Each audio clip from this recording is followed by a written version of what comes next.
It's All Things Considered, and I'm Dave Lawrence. Today on the show, we're continuing our series, Off the Road, speaking with musicians sharing their experiences during the pandemic and other crises. You can hear hours of interviews, including many exclusive musical performances at hawaiipublicradio.org. Just look for the Off the Road banner on the front page. We're welcoming back guitarist John Scofield, who, aside from streaming events, has been off the road due to the pandemic and has a new album of material recorded last year, Swallow Tales. It celebrates the music of his friend and mentor Steve Swallow, who he first met 48 years ago while at Berklee College of Music in Boston, and John joins us now. John, aloha and mahalo, my brother. Nice to have you back with us. Thank you, Dave. Mahalo, and aloha to you, too. With all that's been happening, where are you first, and is this where you've been since the crisis started? I'm right where I've been since lockdown started. I'm an hour north of New York City in Westchester County, at home, and haven't really strayed. I think I went into Manhattan once to pick up a guitar at a repair shop. And that's it, pretty much, you know. And I've seen on Facebook you're lucky to have your wife cooking up some fine-looking meals. But when it comes to actually getting the food? Well, I'm lucky that my wife is an incredible chef. And I've been eating great. But, you know, we've been going to the grocery store with masks and gloves on and just being real careful. No question. And well, take us back to that first moment that you can recall the pandemic got on your radar, or that it occurred to you, John, that something big was going on. You know, I was actually in northern Italy, beginning of March, end of February. I was on tour. I was doing a solo tour of Europe, and they were starting to talk about it. I was flying to different gigs. They were talking about this thing that was in China and that was, you know, coming, maybe.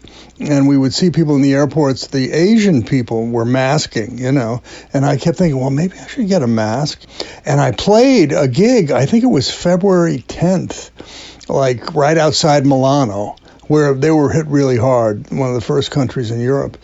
And then I came home, and through February, people started talking about it on the news.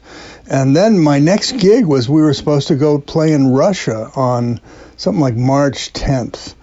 Nobody wanted to go in the band. Everybody was saying, no, we can't do this. And the people in Russia were saying, oh, come on, you got to come.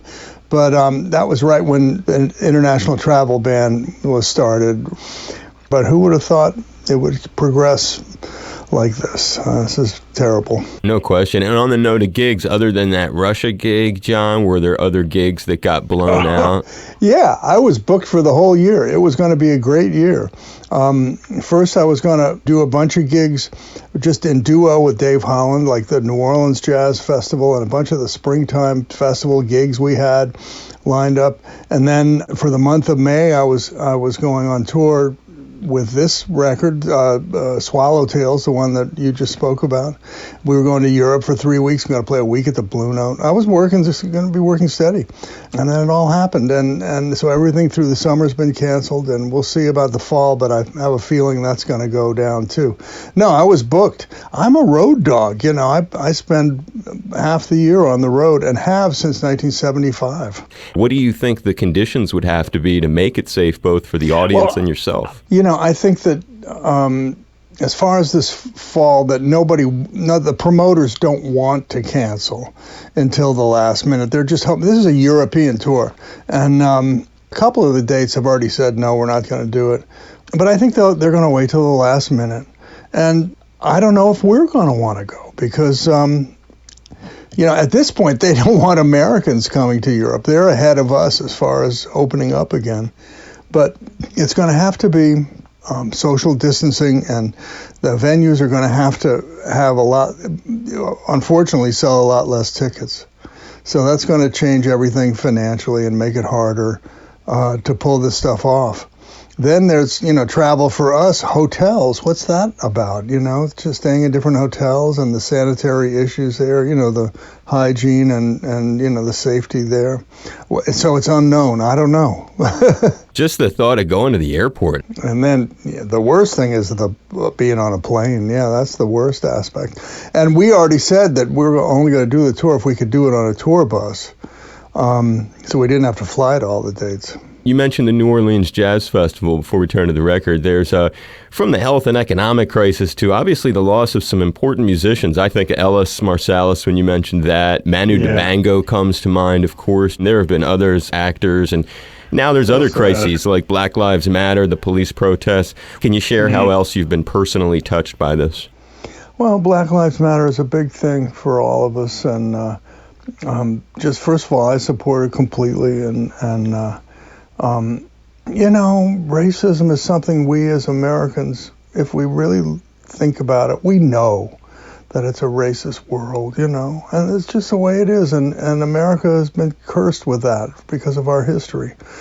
So I see this as a real chance to improve, and I'm glad so many people have partaken in the Black Lives Matter movement, and just across the board, and it's about time.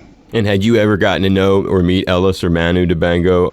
I met both of them, both lovely people. As a matter of fact, I did my first big time gig was with the Billy Cobham George Duke Band in 1975 and 6. And in 76, we did a workshop for Ellis in New Orleans, and Branford Marsalis came, but Winton was too young to come. That's how long ago it was. And, I met him a little bit since then. Manu Dibango, met him in France at some festivals. Really nice person. And that's great. So you did it, you and the band, you and George Duke and the gang went over there. And Cobham and Alfonso Johnson on bass. We went to Ellis's school, who was teaching at this high school for the performing arts in New Orleans. It's one of the first of its kind. Yeah, and that was what Ellis's big thing was as teacher. Yeah, he was an educator. Yeah, we just came in and played for the kids, It was a small group of young guys who were into jazz. It's a great dovetail into this career because as I set it up when introducing you, one of the neat things about the record, again, it's John Scofield talking about Swallow Tales. It celebrates the music of a friendship and with a mentor, Steve Swallow, that goes back almost a half century, 48 years. You guys meet Berklee College of Music in Boston, so take us all the way back to becoming buds there, the corner of Mass Ave and Boylston Street, and how it came together. Wow. Yeah, I was my second year there. Gary Burton came to teach. I was a big Gary Burton fan, and I roomed with a really good drummer and bass player. We had a little student apartment, and Gary came, and I didn't have him as a teacher or anything, but one of my roommates was really good already, the rest of us were just trying to get it together, but this drummer was really good, and Gary heard him, and the drummer invited Gary over for a jam session, and Gary came. And Gary, I guess, liked us enough to start coming over to our little place because he would wait for traffic to subside before he drove home. He didn't want to face rush hour. So we hung out with Gary Burton. It was fantastic. And I was a huge fan, and I had heard his band with the great Steve Swallow on bass. And Steve was on all these records that I had and everything. And then Gary got Steve to come and teach at Berklee. So it was right about the time that I dropped out of school, technically, and was just playing gigs around Boston. And Steve came in there to teach. We met and played with him one day, and Steve was nice enough to say, okay, maybe I'll jam with you some. Steve was, 11 years older than me and already established, and he showed me the ropes. He was one of the pros, really one of the him and Gary were the first real jazz greats that I met. And Steve's tunes were already being circulated around Berklee and had been recorded by all kinds of great jazz musicians already. So that's when I started to play his compositions, and that's when I started to play with Steve, and I've been playing with Steve on and off since that time. What a trip. It's the great John Scofield, and you can look for Swallow Tales, latest record. It celebrates the music of his friend and mentor, Steve Swallow, and it's been a thrill to have you back on the show with us as part of our Off the Road series, and wishing you a lot of, first and foremost, good health, but also a lot of success trying to get things together again. Thank you so much, Dave, and everybody stay healthy, and it was great, Dave. It's always great to talk to you, and I hope we get to do it again.